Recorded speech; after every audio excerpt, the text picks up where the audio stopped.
You're welcome to Kamo Studios. Abusia Sabre, there is a debate online concerning the Church of Christ, evangelism, and then a certain man or turn backs a market.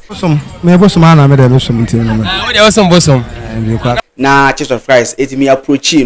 na omuchumwa. They are on evangelism. There's a more cry. I'm a Christ. Now this guy boldly stated, "Say, or no, they Abosom Nananom. Just say, we chimo Abosom." Bet beside the 20 Abosom Abosom. Sir, minimum Abosom. Now there was this debate between him and then the Church of Christ members are no more evangelism. No, we got you all the videos and all the gist that you need to know about the story. Make sure to follow this page and make sure to stay tuned, watch the videos to the end, and share this video to your friends and your loved ones so that they also get to know whatever is true. And on the social media space, I come out studios and I go by the name Sticky the Superstar. The story is very simple. Let me take you through the whole story. Me say with data and it's very simple. When him say Essiama's time, he say in your room evangelism cost because I bring them for many dirty Nzema and all that celebration, boozing day, boxing day that day. People are enjoying life, spending money and all kind of that, going out with their loved ones and anyway said na ebano yes so mu sabre so the muso se ni bebre na ko say yemu because ani je no mo so ne ensanom no mo so ni ntino e ma ni bebre ye ne ma bi a Essiama sin ntwom no yeso mo no mo ho enti omo de twa mo ho so say they would do evangelism this time around and ko bebre na je o money they also go to house market where public gathers na omatimi akanyame asema kyeremo na se e kana koma omatwe no e da na ko Nyankopon fi we in the Church of Christ more Nzema Essiama to so say they are going to market na omone eye adwedefo no bi akodi nkomo they approach this young man abusuya hey omo find it tough time rough okay so unu de ntia osum nyame no enya nyame osum Kristo me no say osum na me so nyame na me so no yeah na mbetumi abisa wasembisa kakra na minkan zemun sifansho mano de yanko bom video no ma yeba makasa fa wo so wa chewa de comment section ase me bosom ana me de me so mti no we de bosom mbetumi abisa de 20 Abosom bosom ana sir minimum de ntia me so bosom okay so minimum de ntia osum nyame no enya nyame osum Kristo me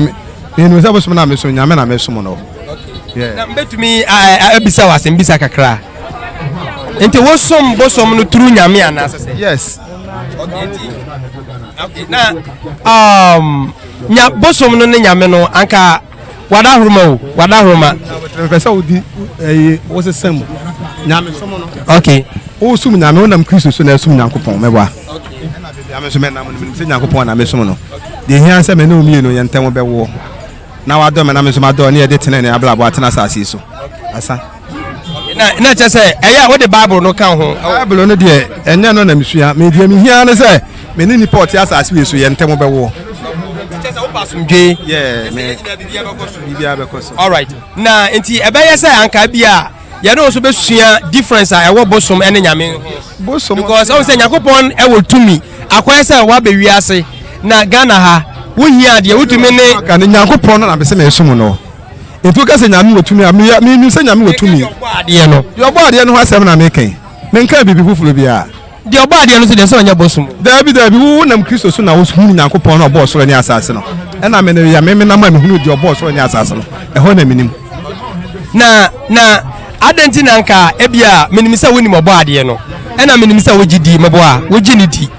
but adentina nka sanka wo be som mobo ade no wo som de oboye dabi na say Yesu nsu Yakopon na bo no okay Yesu na wogini di na wo se wonam no so abehu Yakopon no Yakopon na bo no but wo betumi wo proof bia wotumi de ama menimisa ye wa asase su bia ba asase su pen bia ya abode okay enti Yakopon say mayan sum nyame bia enka no nyame be na oka ho nyame no me sum nyame fufuro bia de nam ne so a me bi be hu Yakopon na ho na me nam me sum nyame fufuro bia enti Yakopon na yenso no o so chi Abosom sum eno so de wo mo Bible na mo gidi sa be de ho de me say Yakopon no o ji Abosom sum di wona bo baaye na eno no so hu no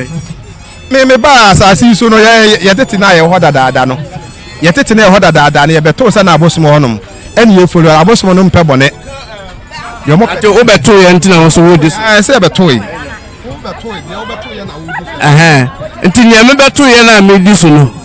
nyam sa nyame no se o chi Abosom sum bi eno de wo ho maybe I'm so betting I can say sign I'm so many upon on which the piece of some. Would you say yemi any bit me akwa nyame ko wabra obi asom ne de ye me dimu se me de behunu nyame ye tenene de bi nim se me de behunu nyame ye tenene you are the boy ni bia hunu ko hunu nyakopon ti akase ye pebre e be hia na wa kire wo wo nyame a wo som no na yeso ya kire wo ye nyame a wo som me som no nim se o twedi ampon odoma nkoma no na me som no me nim se odoma nkoma na me no na wo som odoma nkoma no de na wo be pese yeso e be som no bia me de say de hia me de obesom no a me hunu se wo som odoma nkoma no ye de wo de be na masase we so ane tenene no asa anti wo gidi se me som nyame o se me no me nim de wo ye me nim de wo ye me be de obu sa me na maka akiro no de me ye no no but I'm na wote me we nyina se yes sir wo Essiama hanka e be pebre aba e be hia na wa kire wo nyame no ade aba jimi nyame na di papa oh enu mpo na mpese mu hunu mpese maje wo nyame no di e o se yemma hunu na ne nyame na o som no on kire eti ye baje wo number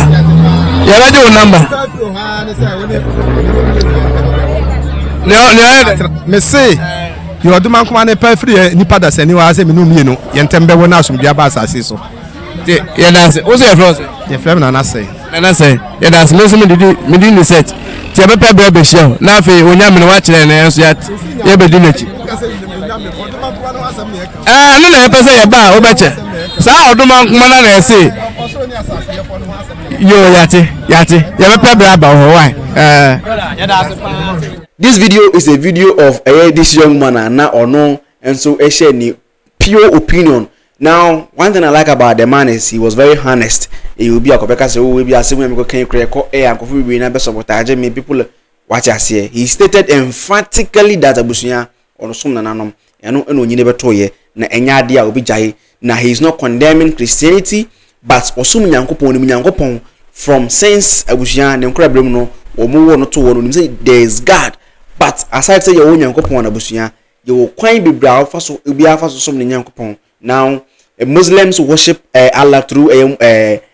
Prophet Muhammad. Christians also worship God through Jesus Christ. And now, so one also say, or more traditionalist, and as a traditional way of worshiping Nyankopon, when I say we trade Nyankopon is true Nananom. Entina ubu say ye gunsa, and be ye adibia a trade Nyankopon kwame ye try wonsa ni muyama wonsa. No dey go form e dey ama asase no so na chese bibia e kama eno de abrante etimi estiti na amakofu bibi na ebo na baso on the social media space wa born homo den sense stating say he is a traditionalist no enyo obi a na betimi anya sad bold and the kindness into etimi are really on air and say on camera na watch how he also feels now. When you look at his video now, he didn't condemn Christianity, and that's one thing that I like about, his whole thing. What say? He's doing his whole thing. He is worshiping God, and he believes in say, "Obey Papa was as you so neno." And a bit of so relationship between man and man, no, and no more keeping it real. Once sitting in uncle deal, uncle yesi, kobokrono, uncle ye dear, ensign fatabia, you say cleanliness, no. I can say it's next to godness, no. And you say be a old deal, who jare there be nemum. Who keep you who clean now, we are necessary, the community, that is how and on the bit belly do a create and change. So he didn't condemn Christianity, but for him find TTI. But he stated, say, already was some Nyankopon Nananom. So now your opinion is also accepted in the comment section. Make sure to leave your opinion under the comment section. So we also learn from what the guy did. Now leave your opinion under the comment section. As I said earlier, share this video to your friends and to your loved ones. Now almost on TV the course of social media space. Come back and watch our videos so that by update be on 70 mark and how soon on a legit way. You're finally out.